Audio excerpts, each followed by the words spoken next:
Shalom semuanya. Markus 4 ayat 29 berkata, sebab musim menuai sudah tiba. Sebab musim menuai sudah tiba. Penuaian jiwa yang terbesar dan yang terakhir sebelum Tuhan Yesus datang sudah terjadi. Api Roh Kudus yang dahsyat dari Pentakosta ketiga sedang turun.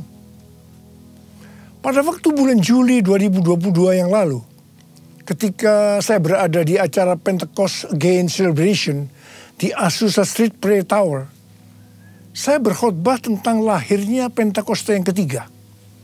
Karena Pentecost Again ini adalah Pentakosta ketiga.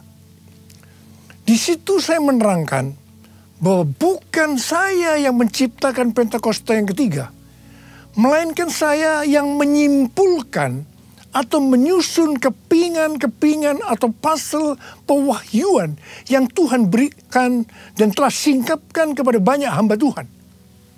Bagian saya, Tuhan memberitahu akan terjadinya pencurahan Roh Kudus yang dahsyat di zaman ini, yang namanya adalah Pentakosta ketiga. Jadi pada waktu awal tahun 2009, Tuhan berbicara kepada saya dengan sangat serius dari Wahyu 3 ayat 11 bagian A. Aku datang segera. Aku datang segera. Saya gemetar dan bertanya kepada Tuhan. Tuhan, apa yang akan Tuhan lakukan? Dan apa yang harus saya kerjakan? Sekitar 6 bulan kemudian, Tuhan baru menjawab pertanyaan saya dengan berkata, aku akan mencurahkan rohku. Aku akan mencurahkan rohku, kata Tuhan. Pada saat aku mencurahkan rohku, maka akan terjadi seperti Yoel 2 ayat 28 sampai dengan 32. Tahun 2013, Tuhan memberikan nama tentang pencurahan Roh Kudus ini sebagai Pentakosta ketiga. Pada tahun 2013, dalam Empower 21 Asia di SICC, pesan tentang Pentakosta ketiga ini untuk pertama kalinya dikumandangkan. Saya bertanya kepada Tuhan, Tuhan, berikan kepada saya pengertian tentang Pentakosta ketiga ini. Kemudian Tuhan memberikan 5 pengertian apa yang dimaksudkan dengan Pentakosta ketiga. Kelima pengertian itu tidak semuanya diberikan kepada saya, tetapi sebagian diberikan kepada hamba-hamba Tuhan yang lain. Dan saya diberikan tugas oleh Tuhan untuk menyusun kepingan-kepingan atau puzzle dari nubuatan-nubuatan yang diberikan kepada hamba-hamba Tuhan tadi. Dan ketika digabungkan, muncullah 5 pengertian tentang Pentakosta ketiga ini. 5 pengertian tentang Pentakosta ketiga adalah sebagai berikut. Yang pertama, Pentakosta ketiga adalah pencurahan Roh Kudus yang dahsyat di zaman ini, melebihi yang terjadi di Azusa Street. Ini berasal dari William Seymour. William Seymour adalah orang yang dipakai Tuhan dalam Pentakosta kedua di Azusa Street tahun 1906. Dan yang kedua, Pentakosta ketiga akan mengakibatkan penuaian jiwa yang terbesar dan yang terakhir sebelum Tuhan Yesus datang kembali. Ini juga dari William Seymour.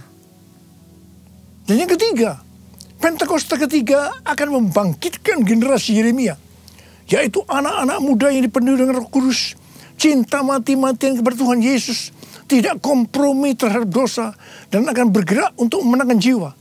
Ini berasal dari Russell Evans dari Gereja Planet Shaker, Melbourne. Dan yang keempat, Pentakosta ketiga lahir di Indonesia dan bergerak ke bangsa-bangsa. Gerakan ini dari timur ke barat dan akan kembali ke Yerusalem. Ini berasal dari Cindy Jacobs. Dan yang kelima, Pentakosta ketiga akan memberikan kuasa untuk menyelesaikan amanat agung.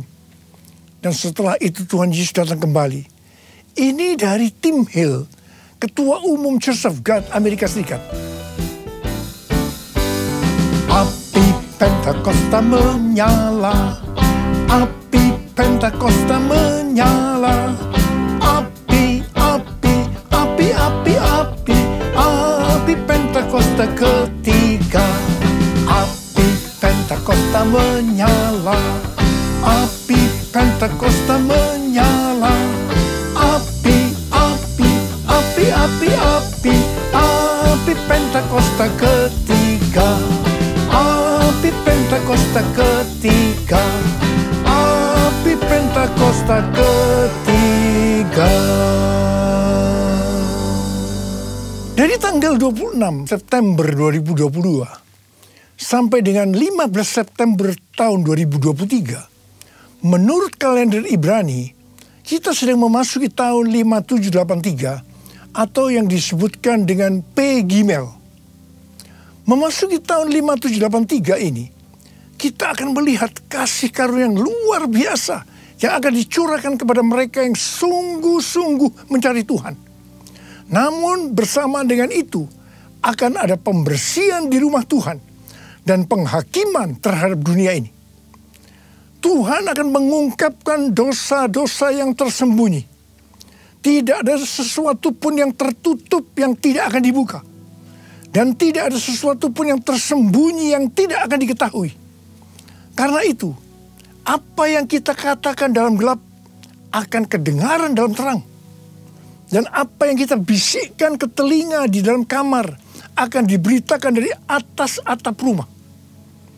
Bukan rahasia lagi bahwa hari-hari ini gereja Tuhan sedang dibersihkan dalam hal dosa keuangan, dosa moral. Banyak hamba-hamba Tuhan yang jatuh. Hal ini harus diartikan bahwa peristiwa ini baru diungkapkan oleh Tuhan sekarang ini. Sedangkan prosesnya sebenarnya sudah lama. Hal-hal yang menyebabkan terjadinya banyak kejatuhan dari hamba-hamba Tuhan hari-hari ini bisa diuraikan sebagai berikut. Pengkhotbah 10 ayat 1 berkata, lalat yang mati menyebabkan urapan dari pembuat urapan berbau busuk. Demikian juga sedikit kebodohan lebih berpengaruh daripada hikmat dan kehormatan. Ayat ini bisa diartikan sebagai berikut. Sama seperti lalat mati yang membusuk akan merusak sejumlah minyak wangi. Demikian pula sedikit kebodohan dapat meniadakan dampak hikmat yang besar. Rencana yang bijaksana dapat dibuat, tetapi seorang yang membuat sedikit kebodohan dapat merusak seluruhnya. Rencana dalam mengikut dan melayani Tuhan yang dilakukan dengan baik, tetapi karena membuat sedikit kebodohan, membuat hancur secara keseluruhan. Artinya, tidak sampai kepada garis akhir, tidak finishing well. Yang dimaksudkan sedikit kebodohan di sini bisa diartikan bukan melakukan sesuatu pelanggaran yang besar, tetapi pada mulanya mengabaikan hubungan mereka dengan Tuhan. Sedikit demi sedikit akan merampas kasih, keintiman, kebijaksanaan, tekad yang mereka miliki, sehingga hal itu membuat mereka tidak setia kepada Tuhan. Dan tiba-tiba kehancuran datang. Harap digarisbawahi, jangan sampai mengabaikan hubungan dengan Tuhan. Pengabaian apa saja yang biasanya dilakukan dalam hubungannya dengan Tuhan? Yang pertama, tentang doa. Sejak dulu banyak orang yang mengukur kemajuan kerohanian kita dengan rutinitas waktu doa setiap hari. Tetapi hal ini tidak mengubah karakter kita. Kita bisa bersaat teduh, tetapi tanpa keintiman dengan Tuhan. Yang kedua, iblis kalau tidak bisa membuat kita menjadi jahat, maka dia akan membuat kita menjadi sibuk. Semakin sibuk. Ada hamba Tuhan yang berkata bahwa kesibukan menghancurkan hubungan kita dengan Tuhan. Kalau kita lebih merasa senang pada waktu kita melayani pekerjaan Tuhan daripada waktu kita berada dalam hadirat-Nya, sebenarnya kita sedang melakukan sesuatu kompromi. Meskipun kelihatannya kualitas kerohanian kita hebat. Dan seiring dengan waktu, kepura-puraan akan mengikat kita. Kepura-puraan akan mengikat kita. Dan tiba-tiba kehancuran datang. Yang ketiga, melayani pekerjaan Tuhan. Kalau sudah menjadi rutinitas tanpa ada sukacita, roh yang menyala-nyala, itu tanda bahwa kita sudah tidak berada dalam track yang benar. Itu artinya kita sudah tidak mengalami kasih yang semula. Kalau kita melihat pelayanan jemaat di Efesus, sebenarnya bagus sekali. Dikatakan mereka rajin, tekun, tidak dapat menerima pelayan yang pura-pura. Mereka sabar dan mau menderita karena nama Yesus. Mereka tidak mengenal lelah. Mereka membenci perbuatan pengikut Nikolaus yang juga Tuhan benci. Pengikut Nikolaus ini mengikuti pengajaran yang berkata bahwa percabulan tidak mempengaruhi keselamatan di dalam Kristus. Hal ini bertentangan dengan kebenaran firman Tuhan. Meskipun pelayanan mereka bagus, tetapi Tuhan berkata kepada mereka, "Aku mencela engkau karena engkau telah meninggalkan kasihmu yang semula." Mungkin ada di antara kita yang seperti jemaat di Efesus, yang melayani Tuhan dengan bagus, tapi tanpa kasih yang semula. Tuhan berkata, "Sebab itu, ingatlah betapa dalamnya engkau telah jatuh. Bertobatlah dan lakukan lagi apa yang semula engkau lakukan. Jika tidak demikian, aku akan datang kepadamu dan akan mengambil kaki dianmu dari tempatnya, jikalau engkau tidak bertobat." Ingat saudara, bagaimanapun bagusnya kita melayani pekerjaan Tuhan, sekali lagi, melayani pekerjaan Tuhan, tetapi kalau tidak didasarkan pada kasih yang semula, maka Tuhan akan berkata, "Betapa dalamnya engkau telah jatuh.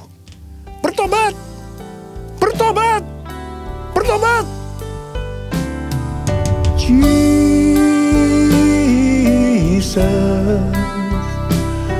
Lord Jesus,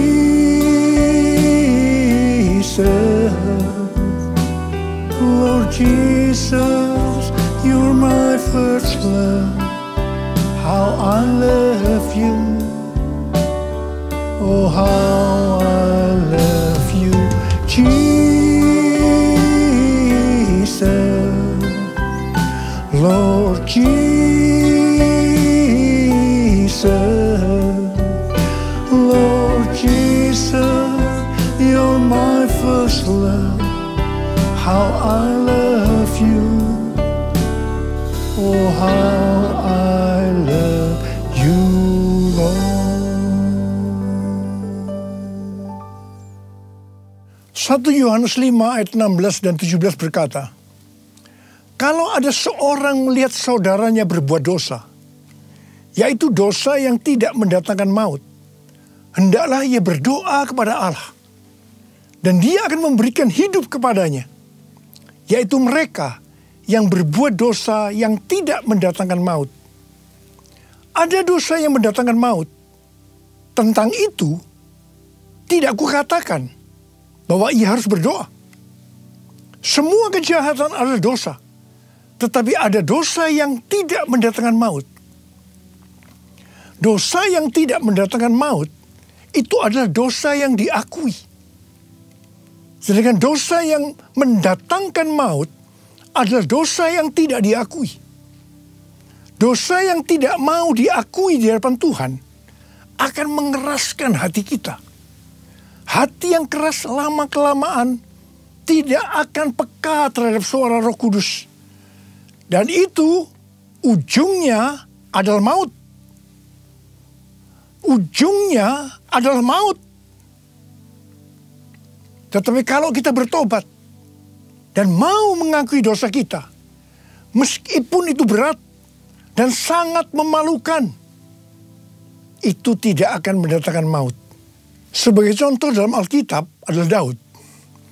Kisah Para Rasul 13 ayat 22b berkata, tentang Daud Allah telah menyatakan, Aku telah mendapat Daud bin Isai, seorang yang berkenan di hatiku, dan yang melakukan segala kehendakku. Di mata Tuhan, Daud adalah seorang yang berkenan di hatinya, karena melakukan segala kehendaknya. Mungkin ada di antara kita yang bertanya-tanya, kok bisa ya? Padahal Daud pernah berbuat dosa yang besar dalam peristiwa dengan Batsheba. Alkitab katakan, setelah hubungan haram antara Daud dan Batsheba membuat Batsheba mengandung. Wah, Daud memutar otaknya. Bagaimana caranya agar hubungan ini tidak mencuat keluar? Apa yang dilakukan oleh Daud? Dia memaksa dengan cara yang halus agar Uria, suami Batsheba yang sedang berperang, supaya pulang dan tidur dengan istrinya. Tetapi Uria justru tidak mau. Akhirnya, supaya hubungannya kelihatan halal, maka Uria harus mati. Agar Daud bisa mengawini Batsheba secara syah, bukan karena hubungan yang haram. Wow, rencana Daud ini luar biasa. Kita juga mungkin heran. Daud yang hatinya dekat dengan Tuhan bisa berbuat bodoh sepertinya Tuhan tidak tahu tentang rencana ini. Kemudian Tuhan menyuruh Nabi Nathan untuk menegur Daud.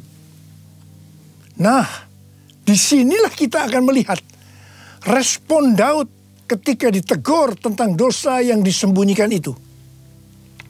Daud langsung mengakui dosa yang diperbuatnya tanpa berbelat-belit. Dia minta ampun kepada Tuhan dengan sungguh-sungguh. Dan Daud tidak menyembunyikan dosa yang memalukan untuk supaya tidak diketahui orang. Justru kalau kita melihat dalam Mazmur 51, yang merupakan doa pengakuan dosa Daud ketika Nabi Nathan datang kepadanya setelah menghampiri Batsheba. Dengan terang-terangan Daud mengakui di ayat yang ke-6 dengan berkata, terhadap engkau sajalah aku telah berbuat dosa dan melakukan apa yang kau anggap jahat. Daud tidak ragu-ragu untuk mengumumkan bahwa dia adalah seorang pembunuh. Dan ayat 16 yang berkata, lepaskanlah aku dari hutang darah ya Allah, Allah keselamatanku. Sepengetahuan saya, tidak banyak orang yang seperti Daud. Banyak orang yang begitu ditegur dosanya, dia berbelat-belit. Apalagi kalau orang itu mempunyai posisi yang tinggi, lebih mudah untuk berbelat-belit. Dia tidak mengakui dosanya. Ingat, kalau kita melakukan seperti itu, Alkitab tadi katakan, itu dosa yang mendatangkan maut. Tetapi kalau kita mengakui dosa kita, meskipun itu dosa yang besar, memalukan, justru di mata Tuhan, itu merupakan dosa yang tidak mendatangkan maut. Tidak heran kalau kita melihat kehidupan Daud. Dia disebut orang yang berkenan di hati Tuhan, karena dia melakukan segala kehendak Tuhan. Dan yang lebih hebat lagi, Alkitab katakan, Yesus disebut anak Daud. Saya akan ingatkan kepada saudara, jangan menyembunyikan dosa. Sebab itu akan diungkapkan oleh Tuhan dengan cara yang tidak bisa kita mengerti. Dan yang lebih penting lagi, kalau kita mengaku dengan jujur di hadapan Tuhan, meskipun dosa itu sangat memalukan, dosa itu tidak akan mendatangkan maut. Dan Tuhan berkata, dosa seperti itu yang didoakan. Seperti yang dikatakan dalam 1 Yohanes 5, ayat 16 dan 17 tadi. Kalau ada seorang melihat saudaranya berbuat dosa, yaitu dosa yang tidak mendatangkan maut, hendaklah ia berdoa kepada Allah. Dan dia akan memberikan hidup kepadanya. Yaitu mereka yang berbuat dosa yang tidak mendatangkan maut. ada dosa yang mendatangkan maut, tentang itu tidak kukatakan bahwa ia harus berdoa. Saya mau berdoa buat saudara. Ada berapa banyak di antara saudara, Tuhan, ampuni saya Tuhan. Saya menyembunyikan dosa ini sejak lama Tuhan. Karena dosa saya ini memalukan. Akan menghancurkan kehidupan keluarga saya. Tapi sekarang saya mau berdoa. Mau bertobat ya Tuhan. Saya mau bertobat Tuhan. Sucikan dan kuduskan hati saya sekarang. Bersihkan saya Tuhan. Bersihkan saya. Saya berdoa buat saudara.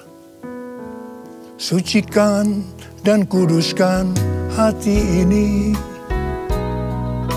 Untuk layak menghadap hadirat-Mu. Tubuh jiwa rohku ku serahkan padamu. Ku menyembah-Mu. Sucikan dan kuduskan hati ini. Untuk layak menghadap hadirat-Mu. Tubuh jiwa rohku ku serahkan padamu. Ku menyembah-Mu. Tinggikan nama-Mu ya Tuhan. Mulialah nama-Mu ya Tuhan. Tiada lain seperti Engkau ya Allahku. Besar kuasa-Mu. Mari angkat tangan saudara. Kita berbahasa roh. Uralaba syalalaba kana matakarabalaba. Oh rialalabarabarabarabarabarabarabarabarabarabarabara. Oh rialalabarabarabarabarabarabarabara. Ya Tuhan, Kau lihat anak-anak-Mu yang mengangkat tangan di hadapan-Mu. Mereka sekarang minta ampun kepadamu.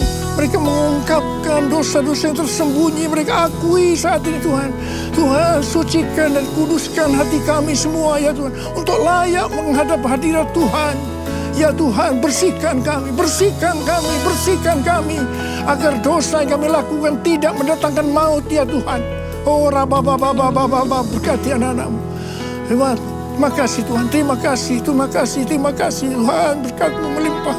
Terima kasih. Kasihani kami Tuhan, kasihani kami semua ya Tuhan, kasihani kami. Terima kasih, dalam nama Yesus kami berdoa. Amin.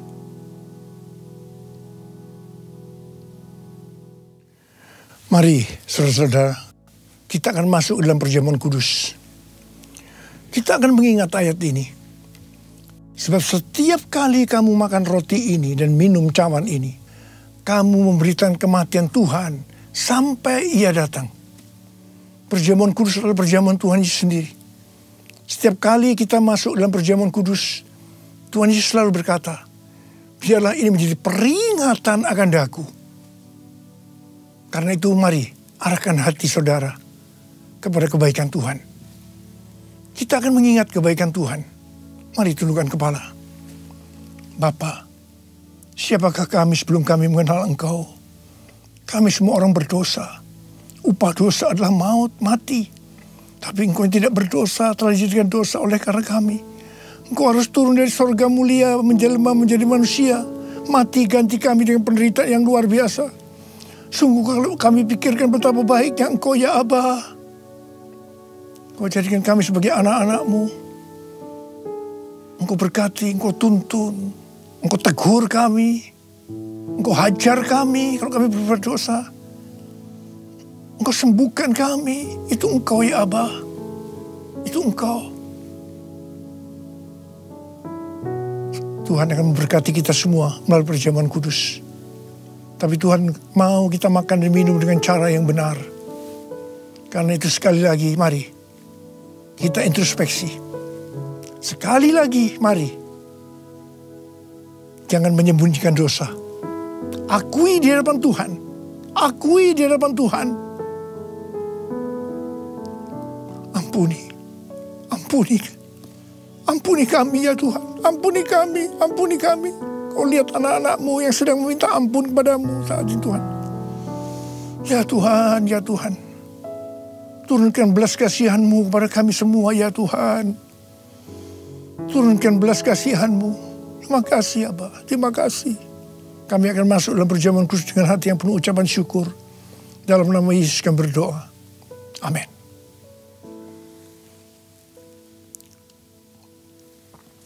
Sekarang mari kita angkat roti di tangan kanan kita tinggi-tinggi.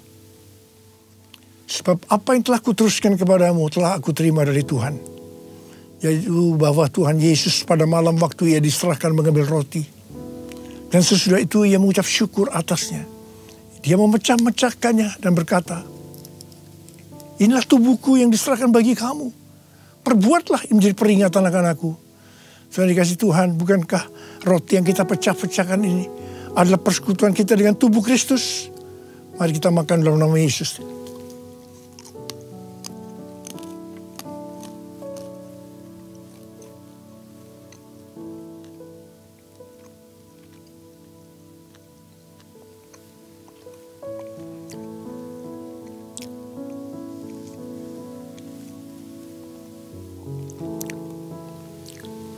Sekarang angkat cawan di tangan kanan kita tinggi-tinggi. Demikian juga yang mengambil cawan sesudah makan lalu berkata, cawan ini adalah perjanjian baru yang dibenarkan oleh darahku. Perbuatlah ini setiap kali kamu meminumnya menjadi peringatan akan aku. Saudara dikasih Tuhan, bukankah cawan pengucapan syukur yang atasnya kita ucapkan syukur adalah persekutuan kita dengan darah Yesus? Mari kita minum dalam nama Yesus.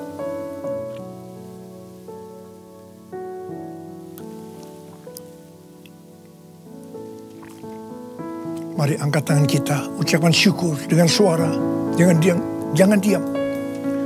Tuhan terima kasih ya Tuhan. Terima kasih ya Tuhan. Kami bersyukur ya Tuhan. Kami bersyukur ya Tuhan.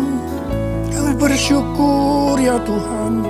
Ora la bara bara bara bara bara bara bara. Ora la bara bara bara bara bara.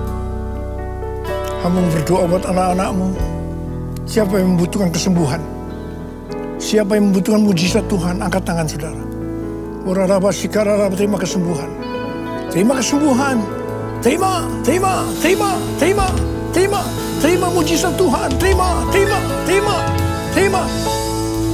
Oh, raraba, raraba, raraba, raraba. Terima kasih Yesusku. Terima kasih Yesusku, puji syukur hanya bagi Tuhanku. Terima kasih Yesusku, terima kasih Yesusku, puji syukur hanya bagi Tuhanku. Terima kasih, terima kasih Yesusku. Terima kasih Yesusku, puji syukur hanya bagi Tuhanku. Terima kasih Yesusku, terima kasih Yesusku, puji syukur hanya bagi Tuhanku. Puji syukur hanya bagi Tuhanku. Puji syukur hanya bagi Tuhanku.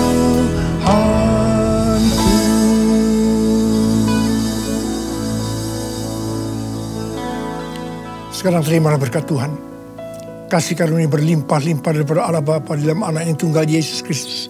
Persekutuan yang manis dengan Roh Kudus menyertai saudara sekalian mulai hari ini. Sampai Tuhan Yesus datang menjemput kita di awan-awan dan bahkan sampai selama-lamanya. Yang percaya bersama-sama katakan, Amin.